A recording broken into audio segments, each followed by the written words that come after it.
बिस्मिल्लाहिर्रहमानिर्रहीम बिस्मिल्लाहिर्रहमानिर्रहीम। Class 11 students, subject physics. Topic है equilibrium of rigid bodies. Equilibrium of a rigid body.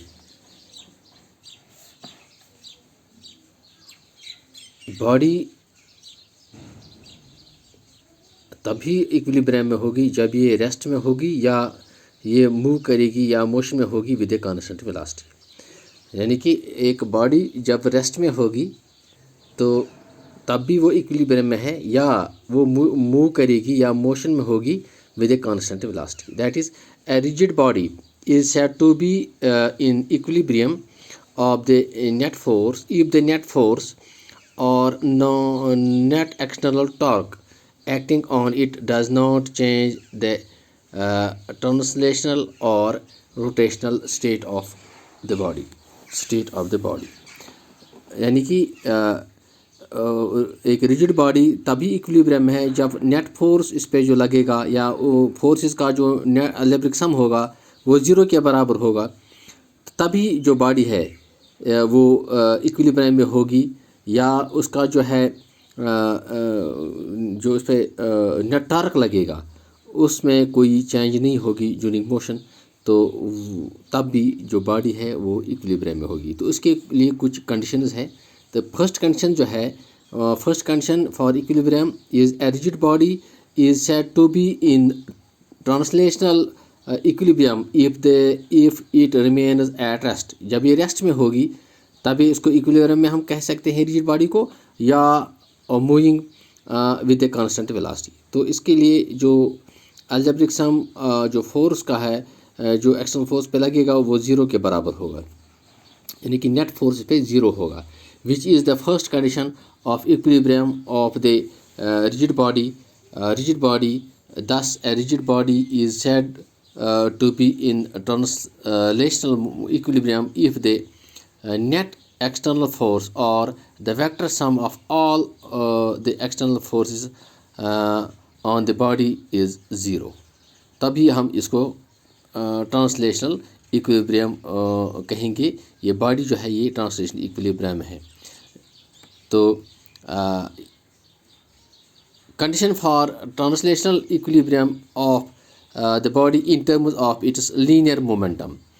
तो इसका जो नेट फोर्स है, net external force acting on the body is equal to dp/dt, यानी कि इसके लीनियर मोमेंट के बराबर।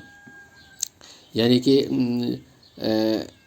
हर इंस्टेंट पे जो dp/dt जो है वो ज़ीरो के बराबर होगी, क्योंकि जो नेट फोर्स इस पर वो है ज़ीरो, वो ज़ीरो के बराबर होगी।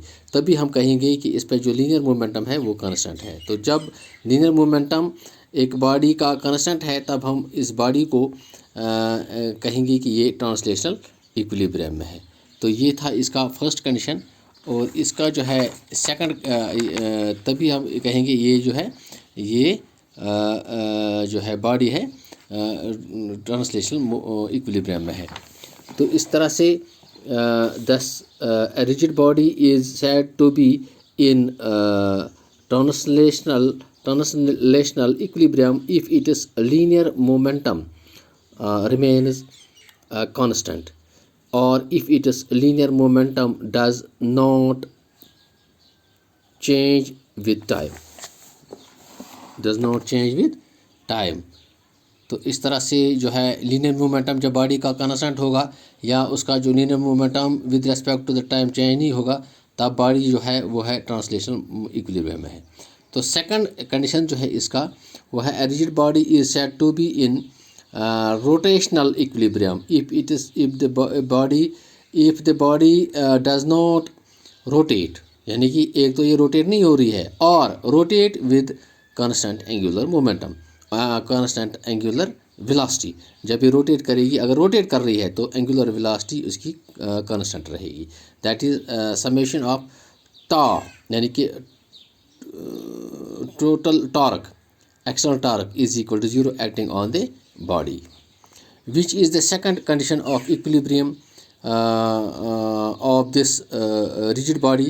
Thus a rigid body is said to be in the rotational equilibrium if the net external torque or the vector sum of all external torques acting on the body is zero.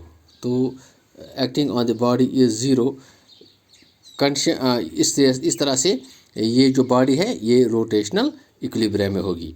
Condition for rotational equilibrium of a body in terms of it's angular momentum.